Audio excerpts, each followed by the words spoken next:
घडामोडी.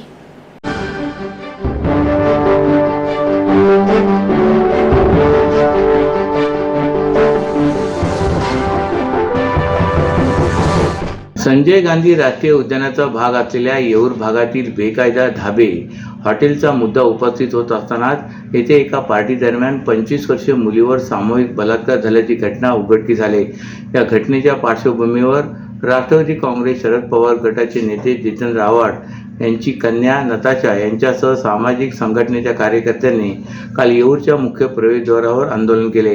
या आंदोलनादरम्यान त्यांचा हॉटेल मालकासोबत वाद झाला. संजय गांधी राष्ट्रीय उद्यान परिक्षेत्रात आदिवासी पाडे आहेत. या भागात आदिवासीच्या जमिनीवर बेकायदा हॉटेल, ढाबे, बंगले बांधण्यात आले आहेत. तसेच या ठिकाणी पार्ट्यांचे आयोजनही केले जाते.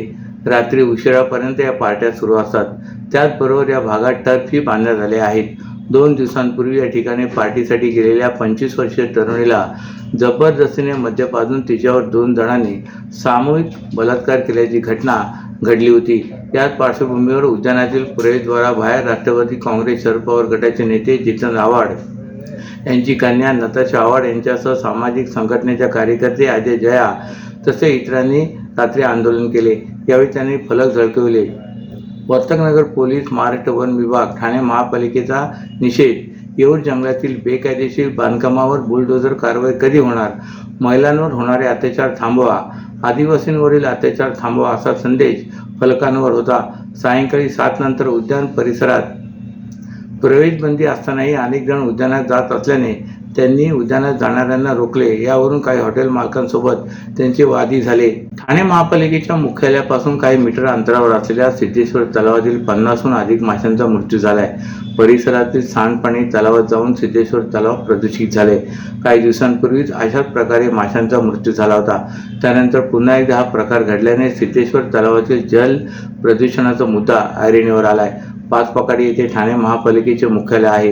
या मुख्यालयापासून काही मीटर अंतरावर असलेल्या सिद्धेश्वर तलावात शनिवारी रात्री मृत मासे आढळून आले. यापूर्वी 24 एप्रिलला माशांचा मृत्यू झाल्याची घटना उघडकीस आली होती. त्यानंतर ठाणे महापालिकेने येथील सांडपाणी रोखण्यासाठी उपाययोजना सुरू केल्याचा दावा केला होता.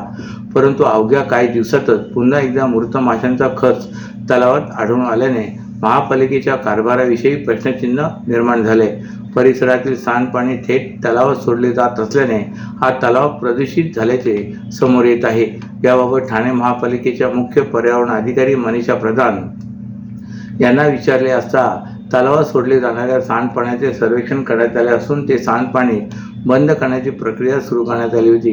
परिसरात 400 मीटरची मलनिःसरण वाहिनी टाकण्याचे काम सुरू आहे. त्यासाठीचे सर्वेक्षण देखील झाले आहे. लवकरच या कामास सुरुवात होणार आहे. तसेच तलावातील प्रदूषण कमी करण्यासाठी या तलावात 2 वायू विजना यंत्रणा आहेत. त्या ठिकाणी आणखी 4 वायू विजन यंत्रणा बसवल्या जाणार असल्याचा दावा त्यांनी केला आहे. केंद्रीय गृह विभागाच्या मार्गदर्शक सूचनांनुसार आयोजित करण्यात आलेले ऑपरेशन अभ्यास या आपत्कालीन परिस्थितीत सज्जतेचे मॉकड्रिल रविवारी ठाण्याच्या लोढा आमारा कोलशेत मैदान येथे यशस्वीरित्या पार पडले. रविवारी दुपारी 4:30 वाजण्याच्या सुमारास सायरनच्या आवाजाने या मॉकड्रिलला सुरुवात झाली. ठाणे जिल्हाधिकारी तथा नागरी संरक्षण दलाचे नियंत्रक अशोक चिनगारे यांच्या मार्गदर्शनाखाली अप्पर जिल्हाधिकारी हरिश्चंद्र पाटील, निवासी उपजिल्हाधिकारी डॉक्टर संदीप माने, प्रांत अधिकारी उर्मिला पाटील, नागरी संरक्षण दलाचे उपनियंत्रक विजय जाधव यांच्या नेतृत्वात ही मॉकड्रिल राबवण्यात आली.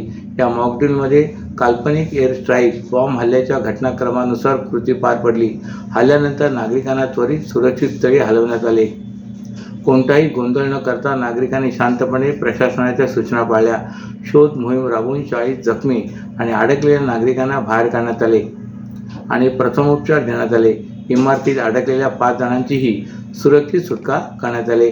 या मॉकड्रिलमध्ये महसूल, आरोग्य, पोलीस, नागरी संरक्षण दल, होमगार्ड, ठाणे महानगरपालिका, आपत्ती व्यवस्थापन, TDRF, अग्निशमन दल, लोढा आमारा, गृहसंकुलातील यंत्रणा, सुरक्षा रक्षक व स्थानिक नागरिकांनी सहभाग घेतला होता. प्रांत अधिकारी उर्मिला पाटील व तहसीलदार उमेश पाटील यांनी सांगितले की हे मॉकड्रिल केवळ आपत्कालीन परिस्थितीत प्रशासनाची तयारी करण्यासाठी आयोजित करण्यात आले होते. यावेळी त्यांनी नागरिकांच्या सहकार्याबद्दल आभारी मानले. महाराष्ट्रातील भगिनींना आधार देणारी राज्य शासनाची मुख्यमंत्री माझी लाडकी बहीण योजना या योजनेअंतर्गत अल्प उत्पन्न गटातील 21 ते 65 वयोगटाच्या भगिनींना मिळणार दरमहा 1500 रुपयांची मदत। अर्ज करण्यासाठी 31 ऑगस्ट 2024 पर्यंत मुदतवाढ। कुटुंबाचं वार्षिक उत्पन्न 2.5 लाख रुपयांपेक्षा कमी असलेल्या महिला पात्र। कुटुंबाकडे पिवळं किंवा केशरी रेशन कार्ड असल्यास उत्पन्नाचा दाखला आवश्यक नाही। पांढरं रेशन कार्ड असेल किंवा रेशन कार्ड नसेल तर कुटुंबाचं वार्षिक उत्पन्न 2.5 लाखांपेक्षा कमी असल्याचा दाखला आवश्यक। योजनेसाठीचा ऑनलाईन अर्ज नारी शक्ती दूत ॲप वरून किंवा पोर्टलवर भरता येईल। ज्या भगिनींना ऑनलाईन अर्ज भरता येत नसेल त्यांच्यासाठी अंगणवाडी, ग्रामपंचायत, वॉर्ड ऑफिस, सेतू सुविधा केंद्रामध्ये किंवा आशाताई बचत गटाच्या CRP यांची मदत उपलब्ध। आता आपल्याला अभिमानानं म्हणता येईल, सुखी आणि सुरक्षित आहे माझी लाडकी बहीण। कळवा प्रभाग समिती अंतर्गत साईनाथ नगर येथे नाल्याची सफाई करण्यात आली। त्यानंतर मागील 10 दिवसापासून या नाल्यातील गाळाचा भला मोठा ढीग तसाच नाल्याच्या बाजूला रस्त्यावर पडून आहे। नुकत्याच झालेल्या अवकाळी पावसाने घाणेरडे पाणी पसरून परिसरात दुर्गंधी पसरली असून वाहनांच्या वर्दळीमुळे गाळ इतरत्र पसरत आहे। याचा त्रास नागरिकांना होत असून हा गाळ तातडीने उचलावा अशी मागणी नागरिक करतायत। नाल्यातील गाळामध्ये अनेक घातक रसायने आणि जंतू असल्याने नागरिकांच्या आरोग्याचा प्रश्न निर्माण होत आहे। नाल्यातील निघालेल्या गाळावर जंतुनाशक व दुर्गंधीनाशकाचे फवारणी करणे बंधनकारक असताना देखील अशी कुठल्याही प्रकारची फवारणी करण्यात आलेली नव्हती। तसेच नियमानुसार नाल्यातून काढलेला गाळ 48 तास ठेवून त्यानंतर तातडीने सक्षम अधिकाऱ्यांनी निर्देशित केलेल्या जागेवर विल्हेवाट न लावल्यास अशा चुकीच्या असमाधानकारक कामासाठी दंडात्मक कारवाईची तरतूद असताना देखील संबंधित अधिकाऱ्यांनी याकडे जाणीवपूर्वक डोळेझाक करत ठेकेदारास पाठीशी घालत असल्याचा आरोप काँग्रेसचे प्रवक्ते राहुल पिंगळे यांनी केला आहे। कळवा येथे रहदारीच्या रस्त्यावर रचून ठेवलेल्या भल्या मोठ्या गाळाच्या ढिगाऱ्यामुळे दुचाकी वाहने घसरून होत असलेले लहान मोठे अपघात तसेच सुकलेल्या गाळांच्या ढिगावर लहान मुळे चढल्यास, विद्युत वाहक तारांना स्पर्श झाल्यास होणारी दुर्घटना, नालेसफाई दरम्यान पिण्याच्या पाण्याचे तोडलेले पाईप, काम करण्यासाठी कर्मचाऱ्यांना हँडग्लोव्ज, गमबूट सह इतर सुरक्षा उपकरणाचा अभाव या गोष्टींचे गांभीर्य कळवा प्रभाग समितीच्या सहाय्यक आयुक्त व मुख्य स्वच्छता निरीक्षक यांच्या निदर्शनास आणून दिली। यावेळी मी सदर ठिकाणी भेट द्यायला येते असे मुख्य स्वच्छता निरीक्षक यांनी सांगितले, परंतु प्रत्यक्षात मात्र 4 तास वाट बघून देखील न येता इतर अधिकारी व कर्मचाऱ्यांना पाठवत स्वतः मात्र पळ काढलेला दिसतो। आलेले कर्मचारी आम्ही लगेच गाळ उचलून घेतो या व्यतिरिक्त नालेसफाईबाबतच्या कुठल्याही प्रश्नांची संपर्क उत्तरे देऊ शकले नाही। ठाण्यातील उच्चभ्रू गृहसंकुलाच्या आवारातील एका स्पा सेंटरमध्ये अश्लील कृत्य सुरू असल्याचा प्रकार समोर आलाय। ठाणे गुन्हे अन्वेषण शाखेच्या अनैतिक मानवी वाहतूक प्रतिबंधक कक्षाने कारवाई करून 4 जणांविरोधात राबोडी पोलीस ठाण्यात गुन्हा दाखल केलाय। 4ही जणांना पोलिसांनी अटक केले। माझीवडा येथील साकेत रोड परिसरात गृहसंकुल आहे। येथील गृहसंकुलाच्या आवारात एक स्पा सेंटर आहे।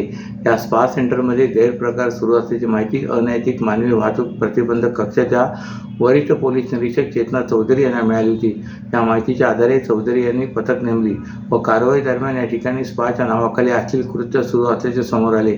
या प्रकरणी अनैतिक मानवी वाहतूक प्रतिबंधक कक्षाने तक्रार दाखल केली। या तक्रारीच्या आधारे राबोडी पोलीस ठाण्यात 4 विरुद्ध गुन्हा दाखल झाला आहे। भारतीय न्याय संहिता 2023 चे कलम 296(3)(5) अंतर्गत हा गुन्हा दाखल झाला आहे।